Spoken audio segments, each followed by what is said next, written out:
I was standing in the wash of red and blue police lights at 6:30 in the morning, trying to keep my hands warm in the damp wind, when the deputy looked at the short wooden fence surrounding Karen's Tesla and asked me, in the same tone people use when they're trying to confirm they heard correctly, "So you're saying she parked here again?" His breath fogged in the cold air, rising above the gravel like smoke, and somewhere behind us my tractor sat idling with its steady diesel rumble mixing with the sound of distant cows calling for feed. The Tesla wasn't damaged, wasn't scratched, wasn't even close to touching the boards. It just sat there blinking its hazard lights inside the waist-high fence I had built around it overnight, like a confused animal in a pen. Karen stood a few feet away under a flimsy umbrella that kept flipping inside out in the wind, her arms wrapped tightly around herself the way people do when they're trying to squeeze the frustration out of their own bodies. "He trapped my car," she said, pointing at the fence like she expected it to collapse in shame. "He literally built a fence around it." "Who does that?" Her voice wasn't angry so much as stunned, the tone of someone who is experiencing a deeply personal inconvenience and expects the universe to apologize. The deputy looked from her to me and then back at the fence, and I could see him piecing the situation together slowly, like he was tiptoeing his way through it before committing to an opinion. "Let's start from the beginning," he said. "How did your vehicle end up inside his property?" That was the moment I knew this whole situation had finally reached the point where another adult, specifically one with a badge and a notepad, could see I wasn't the irrational one here. But truthfully, this didn't start with fences or cops or hazard lights. It started weeks earlier, on a random Tuesday morning, when the sky was starting to darken with the first hint of a storm, and I was already stressed trying to finish repairs on a stubborn hay baler. My farm sits at the end of a narrow gravel road, the kind where grass grows in the center strip and every passing vehicle kicks up a cloud of dust. 30 acres of pasture, a worn-down red barn, and an old farmhouse with chipped paint. It's nothing fancy, but it's mine. The gate is a metal swing gate that opens toward the road, and just beyond it there's a wide patch of gravel the county put in years ago so delivery trucks wouldn't block traffic. For as long as I've lived here, people have respected that space. Then the new winery opened down the road, and suddenly my quiet corner became an unofficial overflow parking lot for strangers who preferred convenience over courtesy. For the most part they kept out of the way, parking farther down the road or staying just long enough to check directions. But then Karen started showing up. I didn't know her name at the time. I just knew her as the woman in the spotless white Tesla who always managed to park in a way that created a problem. The first time she parked right in front of my gate, I walked over, knocked on her window, and gave her the friendliest wave I could manage while running on too little sleep. She cracked her window a few inches like there was a risk farm air might contaminate the interior. I told her politely that I needed to swing the gate open and asked if she could pull forward or back just a little. She sighed like I'd asked her to relocate her entire life and muttered that she was just waiting for friends because the winery lot was full. There were at least 3 other places she could have parked without blocking my entrance, but she barely moved the car and only did it after rolling her eyes so dramatically I could practically hear it. The second time, she wasn't even in the car. I had a trailer full of fencing supplies and couldn't get through, so I called the non-emergency line. The deputy tracked her down, explained the law, and she left in a cloud of irritation. That should have been the end of it, but instead it became a pattern, one that grew increasingly petty. She started parking close enough to the gate to make trailer turns difficult but never close enough for police to ticket her. If I got within a few feet of her bumper, she'd whip out her phone like she was collecting evidence. The "Do Not Block Gate" sign I installed disappeared within 48 hours, and when I replaced it, I found it flipped backward. Then came the sticky note in my mailbox. "Maybe don't live on a road if you don't like cars, smiley face," written in tidy cursive. I tried to ignore it. I told myself she'd get bored or embarrassed or inconvenienced enough to stop. But then came the morning everything changed. It was one of those gray, misty mornings where the light feels dull and the air smells like damp soil. I stepped outside with a bucket of feed and immediately heard the soft electric hum of an idling engine. The Tesla was back, angled in the exact same problem spot, but this time she had parked deeper into the gravel area, leaving practically no room for the gate to open at all. And something in me, quiet, tired, resigned, just settled. Not anger. Not spite. Just the realization that she wasn't going to stop unless something made her rethink the habit entirely. I fed the animals first, letting the idea take shape. Then I went to the barn, pulled out the laminated county property map I'd kept from a previous dispute, and measured the distance from the gatepost to her front bumper. The Tesla was completely, undeniably on my land. Not on the road. Not in a public right-of-way. On my land. And fencing your own property is as legal as breathing. So I gathered T-posts, wire, boards, and a post driver. The rain stayed light, just enough to cling to my jacket and make the air smell metallic. I worked slowly, carefully, making sure nothing touched the car. By sunrise, the fence was complete, a neat little rectangle enclosing only the space she had chosen to occupy. An hour later, she arrived, soaked from the drizzle, staring at the fence like she was seeing a magic trick performed badly. "What did you do to my car?" she demanded. "I fenced in part of my property," I said. "You parked inside it."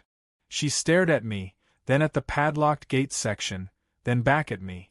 "I'm calling the police."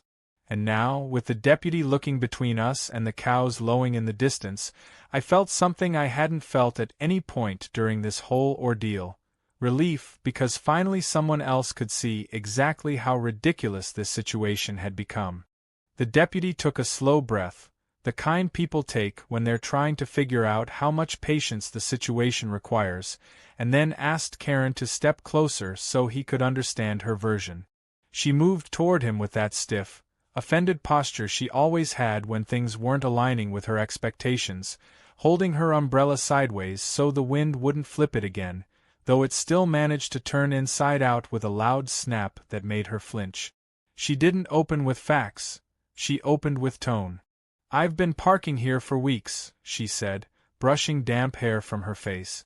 "Everyone knows this area is basically public. I'm not blocking anything. He just doesn't like me." The deputy glanced at me with an expression that made it clear he'd heard similar logic before. "Ma'am," he said, "what made you think this gravel area is public?" She paused, blinking like the question itself surprised her. "Well, it just is," she insisted. "People park here all the time. The winery owner said it was overflow." I raised my hand slightly, not to interrupt, just to signal I had something useful. "The winery owner has no authority over my property," I said. "This whole turnout is private. The county gave me the parcel map when I bought the place. I can get it if you want to see it." Karen rolled her eyes as if facts were optional. "This whole situation is ridiculous," she muttered. "Who builds a fence around a car?" "A tired person," I said quietly. The deputy held up his hand before either of us could say anything else. "All right. Before we go any further, I need to know something important. Is your car damaged?" Karen shook her head reluctantly. "No, but it's fenced in." "But not touched?" "No scratches, no dents." "No," she admitted. The deputy turned toward me. "And you put the fence entirely on your property?" "Yes," I said. "The posts don't touch her vehicle." He nodded, jotting something down. "All right. First glance, it looks like a civil matter. But let me check the map to be sure."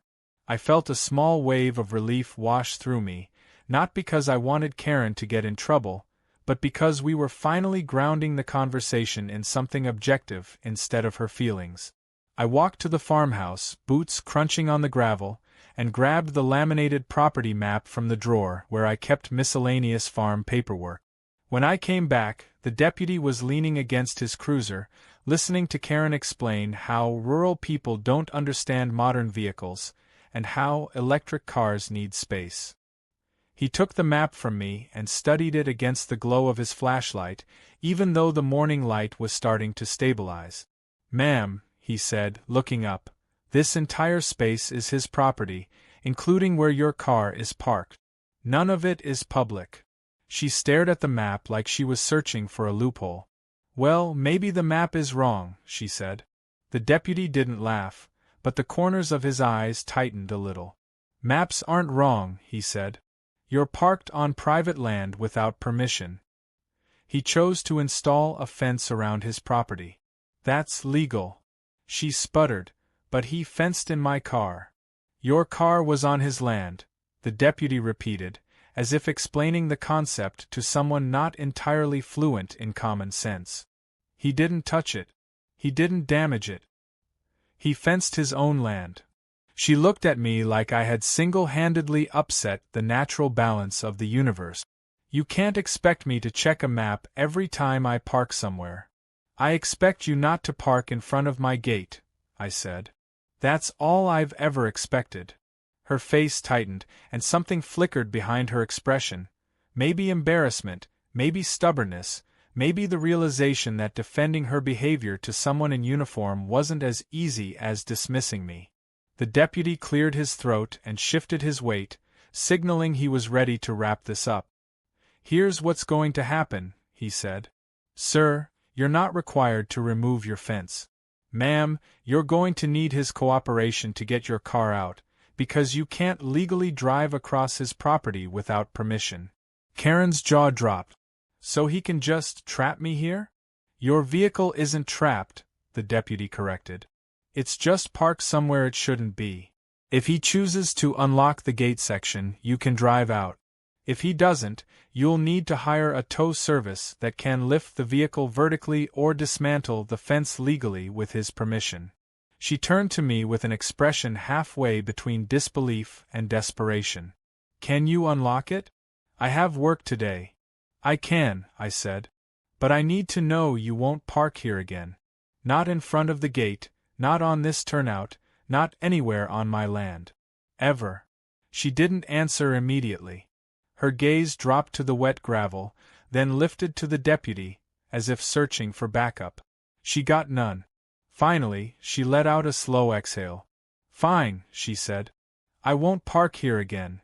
Her voice carried that brittle quality people get when they're swallowing pride alongside the truth.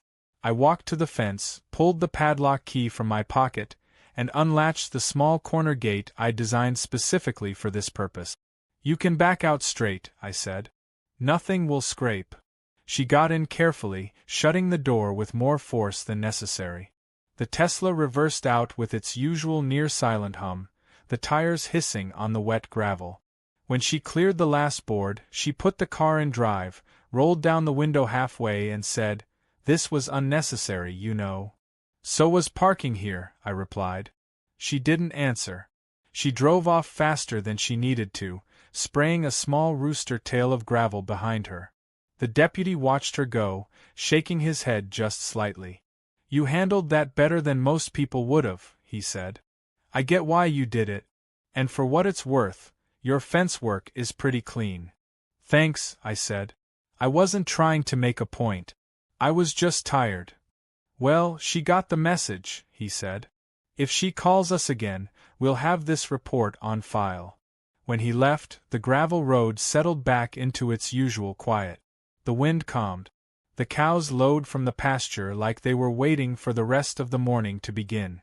I stood in the open turnout, looking at the empty space where the Tesla had been, and felt something I hadn't expected, an uneasy mix of satisfaction and nerves. Satisfied because the boundary had finally been acknowledged. Nervous because people like Karen rarely let things go cleanly.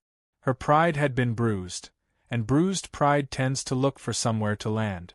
The rain eased into a soft mist, and I walked back toward the barn to feed the animals, trying not to think too far ahead. But even then, before the real escalation started, I had a sense that this wasn't over, not by a long shot. For the rest of that day, I tried to convince myself the situation was resolved, or at least defused enough that I wouldn't have to think about it again. I fixed the loose hinge on the barn door, checked the fencing in the back pasture, and spent most of the afternoon splitting logs because the steady rhythm of the axe helped clear my head. But every so often, I'd catch myself imagining Karen stewing in her car somewhere, replaying the morning, telling her version of events to someone who would nod sympathetically. People like her rarely absorbed blame, they redistributed it. But nothing happened the next day or the one after. The winery stayed busy, but I didn't see her Tesla anywhere near my road. I started to relax, thinking maybe she meant what she said when the deputy was standing right there. Then, on Friday afternoon, as I was closing the barn for the evening, I noticed a small envelope tucked under the latch of my gate. It wasn't sealed, just folded.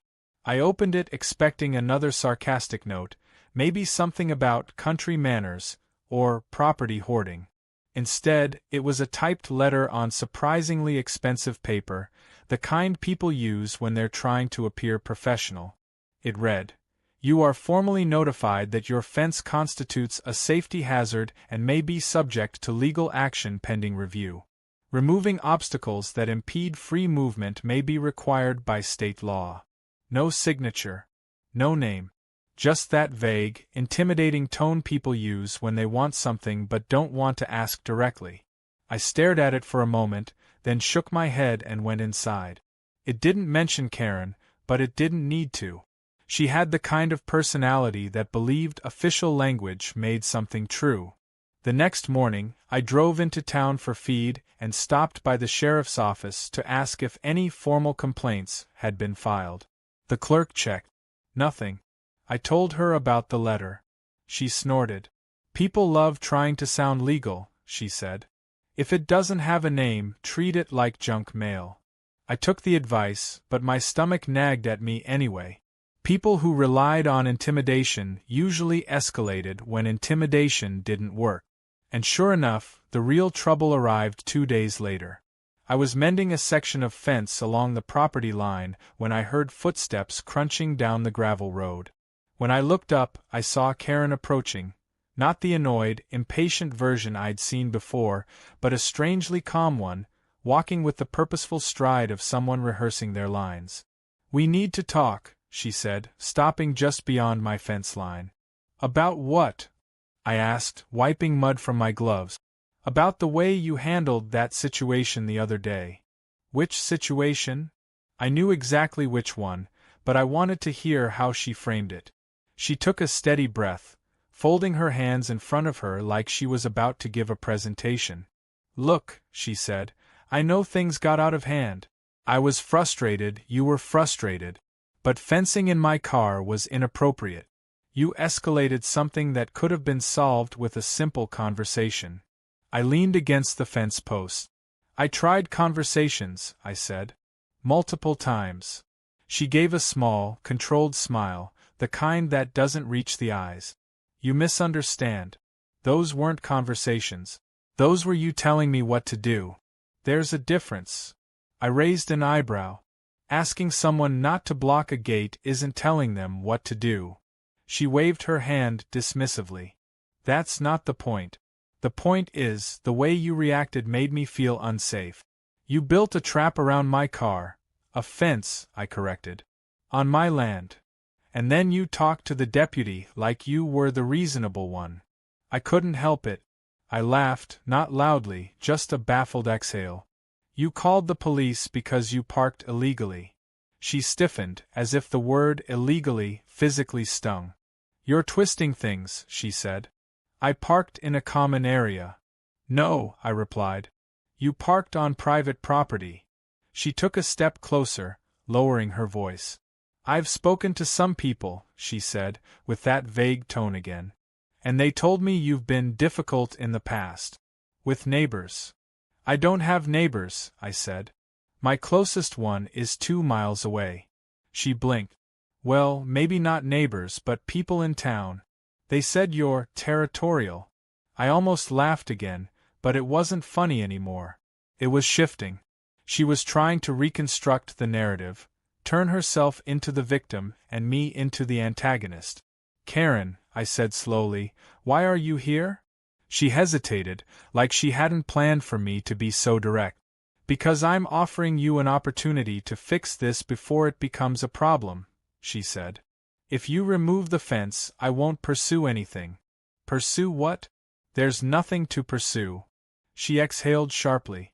You don't understand how these things work. If someone feels unsafe, they can file reports. They can document patterns. They can get community support.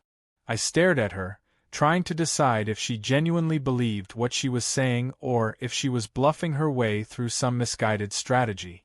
You're threatening me, I said. I'm informing you, she corrected.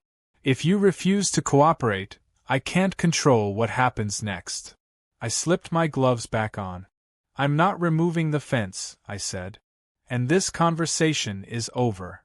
She stood there for a few seconds, maybe expecting me to reconsider, maybe waiting for me to apologize for something I hadn't done.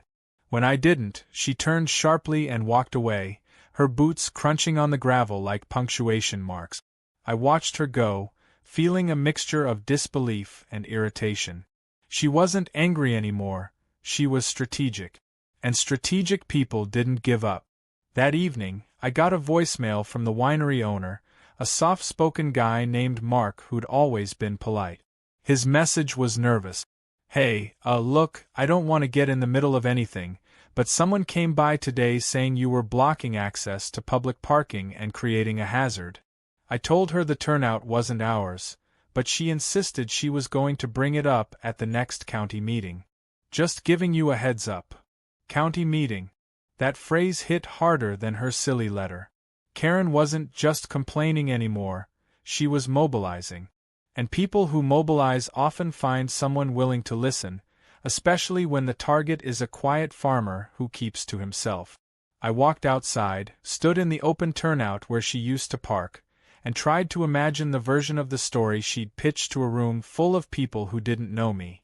I pictured her describing me as aggressive, unhinged, territorial, the type to trap a car, while leaving out the part where she repeatedly ignored boundaries. And suddenly, quietly, I realized this fight was far from over. I just didn't yet know the direction it was about to take. The county meeting wasn't for another 2 weeks, but the ripple effects of Karen's campaign started almost immediately, the way a small stone thrown into water sends out circles far wider than you expect. 2 days after Mark's voicemail, I was in town picking up some bolts for the baler when I noticed 2 women near the hardware store entrance staring at me while whispering. Not the usual friendly curiosity small towns have toward farmers, but the tight, speculative kind people get when they've heard a story they're still deciding whether to believe. By the time I stepped inside, I could feel the atmosphere shift just enough to make me uncomfortable, nothing overt, just a couple of glances that lingered half a second too long. I didn't say anything. Small towns run on narratives, and once one starts spreading, it gains speed until it eventually burns itself out. I figured that's what was happening and didn't add fuel to it. But when I got home, I found a second envelope under my gate latch. This one wasn't typed. It was handwritten, in neat script, folded carefully like someone wanted to signal politeness even while complaining. We heard about the incident with the vehicle. Please remember this road is shared by all of us who live here. Creating hostility doesn't help anyone. No name. No return address. Just anonymous disappointment. I didn't even have neighbors, not within shouting distance. The note made no sense unless someone had gone door to door looking for allies. Karen didn't live on my road, but she had something better: the ability to make her version of events sound like civic concern. It didn't take long to confirm that suspicion. The next afternoon, I drove to the winery to talk to Mark in person. I found him leaning against the railing near the tasting room, wiping down a table with a rag. When he saw me, he gave a small, apologetic smile. "I was hoping you'd come by," he said. "Things getting weird?" I asked.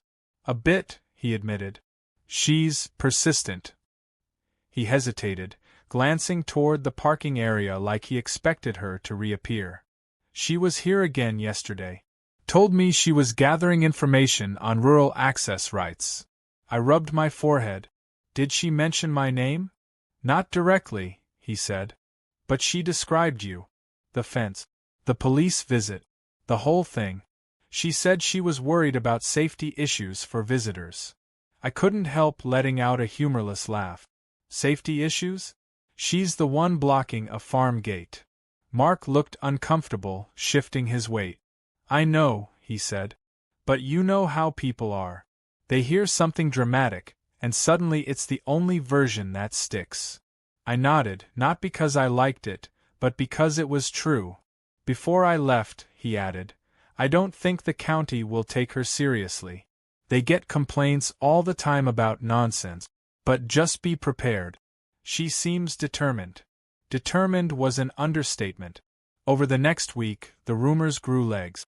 Someone at the feed store asked if I was doing okay with the trespassing issue, a phrase vague enough to make my stomach tighten.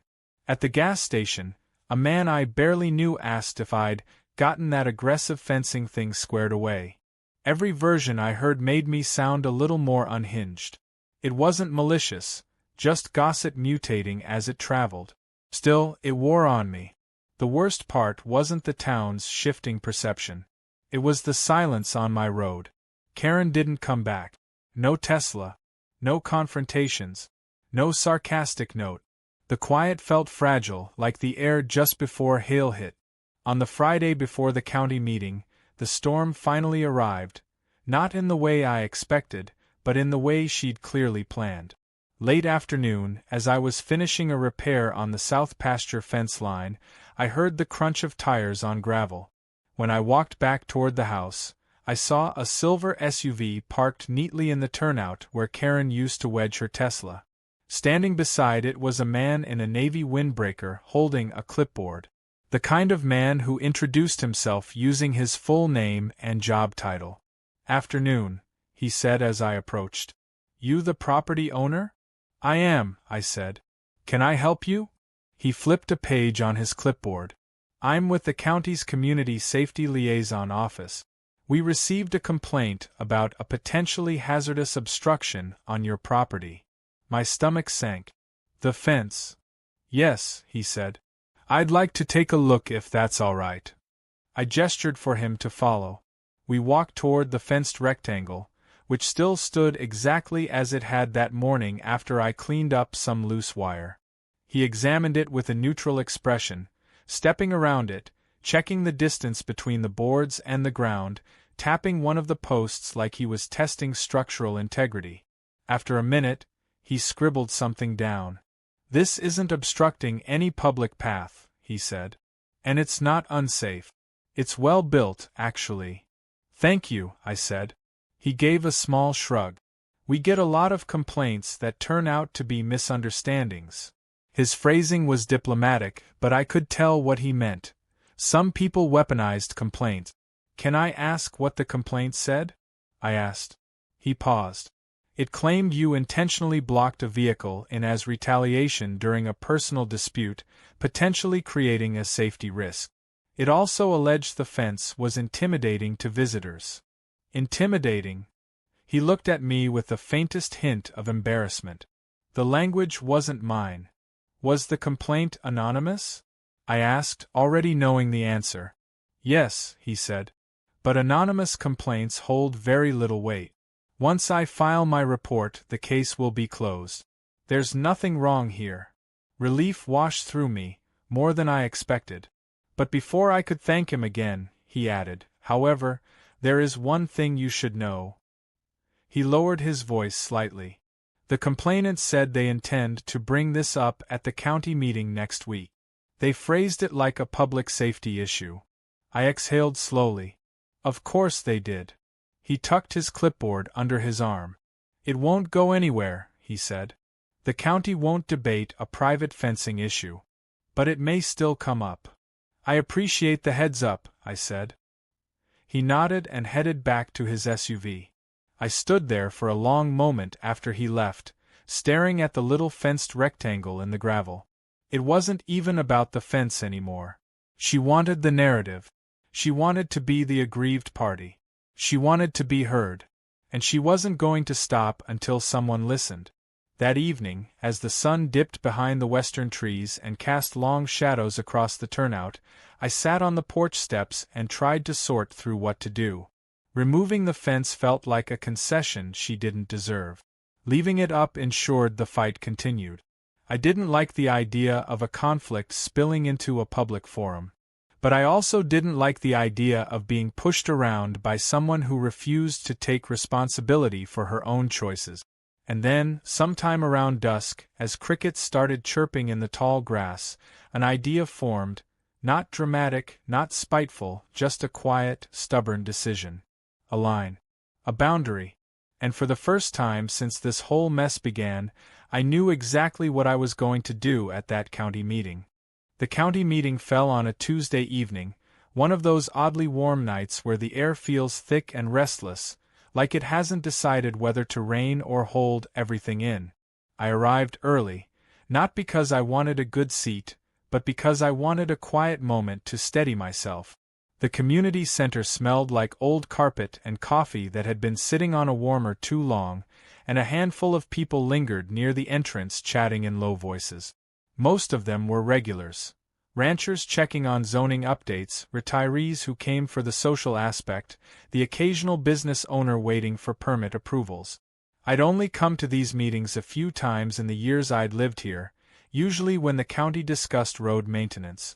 I took a seat near the back, folded my hands, and tried not to glance at the door every 5 seconds.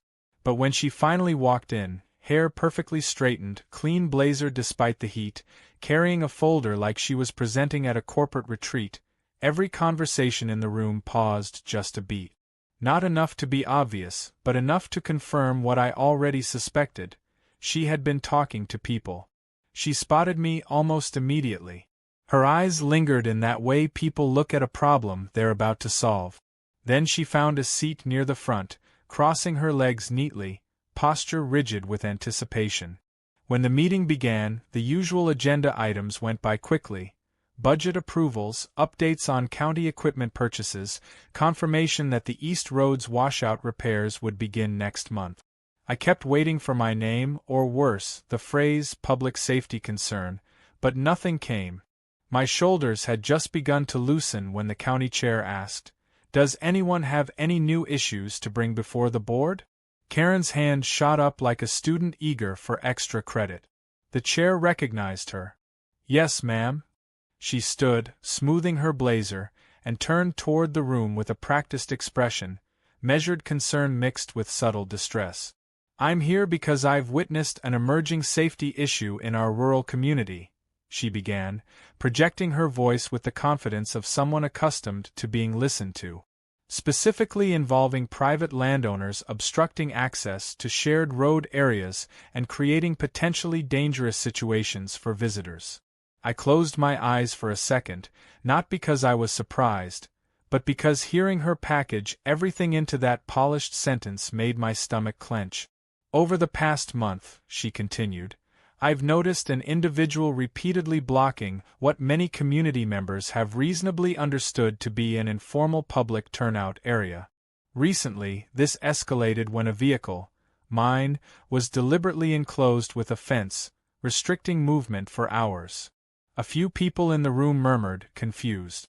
She held up a piece of paper, likely a photo of the fence, and passed copies to the board members like she was distributing evidence. "I was unable to retrieve my car," she said, "and I felt trapped. Vulnerable. Intimidated. Vulnerable." The word hung in the air like a manipulative perfume. I sat still, jaw tight, waiting. She went on. "The individual responsible refused to remove the fence until law enforcement intervened. I'm here because I worry others, deliveries, emergency vehicles, unsuspecting visitors, might face the same hostility. Hostility. Intimidation." She was crafting a narrative, and she was good at it. When she finished, she folded her hands calmly as if expecting applause for her civic concern. The county chair blinked, clearly uncertain what he'd just heard. "Thank you," he said cautiously. "Is the property owner in question present?"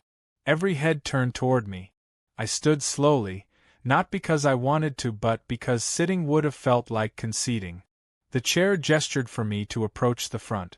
As I walked through the narrow aisle, I felt the weight of people assessing me, trying to decide which version of the story made more sense. When I reached the front, the chair asked, "Sir, would you like to respond?" I nodded.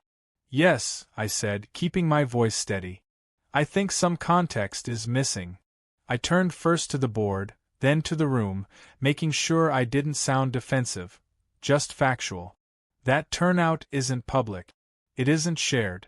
It's fully on my private property. I have the county parcel map showing that. When the complainant parked there repeatedly, blocking my gate, I asked her multiple times to stop. She didn't. Eventually, I fenced the section of my own land that she kept using without permission. The fence didn't touch her car. It didn't damage anything. It was simply on my property. A few people nodded. A few exchanged glances. I kept going. On the day in question, she called the police. The responding deputy checked the map and confirmed I was within my right. He told her she'd need my permission to drive out since she was on private land. She agreed not to park there again. I let the room absorb that. One of the board members, an older man with a white beard, leaned forward. "So the fence didn't block the road?" "Not even close," I said. "It was entirely inside my property line." Another board member asked, "And you didn't lock her car in as retaliation?" "No," I said. "I fenced the area because words weren't making boundaries clear." Karen shifted in her seat, jaw tightening. She raised her hand. "But I felt unsafe," she interjected, voice wavering just enough to sound emotional. "Isn't that what matters?" This was threatening behavior. The board chair looked between us. "Did he ever threaten you?" She hesitated. "Not directly," she said. "But the fence was legal," I said calmly. She turned toward me. "You're missing the point." "Maybe," I said, "but you parked on private land. Repeatedly. After being asked not to. That's the point." The room fell quiet. The chair finally cleared his throat. "We appreciate both of you bringing this forward. But this appears to be a civil disagreement, not a public safety issue. Fencing on private property is allowed as long as it doesn't impede public road. Based on what we're hearing, that requirement was met." Karen looked stunned. "So you're not going to do anything?" "Ma'am," the chair said gently, "there's nothing for the county to do. You can pursue civil action if you choose, but we don't regulate how someone fences their own land." Her face flushed. Not with anger but with humiliation, the kind that comes when someone realizes their performance didn't land. She didn't speak again. After the meeting concluded, people filed out slowly, and a few stopped me to ask questions. Not accusatory, just curious. A couple of ranchers nodded approvingly, muttering something about city folks not understanding property lines. By the time I stepped outside, the air felt lighter, as if the tension had finally broken. I walked toward my truck, mentally preparing for the long drive home. But then I saw Karen standing near her car, arms crossed, posture stiff as a fence post. She wasn't leaving. She was waiting for me. For a second, I considered walking the long way around the parking lot. But that felt cowardly, and despite everything, I didn't want this to turn into an endless cycle of avoidance. So I approached her, stopping about 6 feet away. She didn't speak right away. When she finally did, her voice was quiet but sharp. "You embarrassed me in there." "I told the truth," I said. "That's all." She stared at me, and something shifted in her expression. Not anger, not regret, something closer to disbelief that her strategy hadn't worked. "You could have just moved the fence," she said. "You could have just stopped parking on my land," I replied. She didn't answer. But the silence wasn't the triumphant kind. It was the kind that signaled something was ending. A fight, a narrative, maybe even her interest in the whole situation. Finally, she opened her car door, paused, and said, "This isn't over." Then she got in and drove off. As the tail lights disappeared into the dark, I wasn't sure whether her words were a threat, a habit, or just leftover pride refusing to let go. What I did know, standing there in the warm night, was that things had reached a breaking point, and whatever came next would finally reveal whether this was just pettiness, or something deeper. For the next week, I waited for whatever Karen meant by, "this isn't over," though I had no idea what shape it would take. Sometimes, with people like her, the threat is the whole point, an exit line meant to leave you unsettled. Other times, it's a promise. But the days passed quietly, almost suspiciously so. No anonymous letters. No rumors drifting back to me from town. No silver SUV from the county pulling up to inspect something she complained about. The absence of noise didn't bring relief. It brought unease.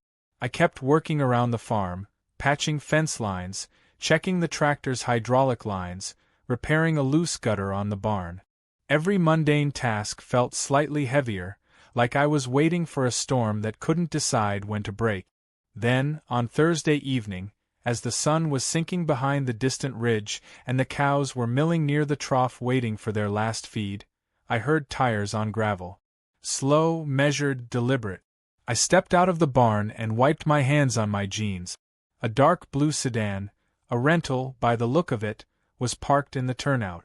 Not blocking anything, just sitting neatly, engine running. A man got out, maybe mid-40s, dressed casually but with an air of someone used to navigating uncomfortable conversations. He approached me with a neutral smile. "Evening," he said. "You must be the property owner." "I am," I said. "Can I help you?" He stopped a respectful distance away. "I'm here because of a situation involving a woman named Karen Miller." His tone was careful, like he didn't want to give away more than necessary. "And you are?" He cleared his throat softly. "Her brother." I blinked. That was not what I expected. "I want to start by saying," he continued, "I'm not here to argue with you, accuse you, or demand anything. I just want to talk."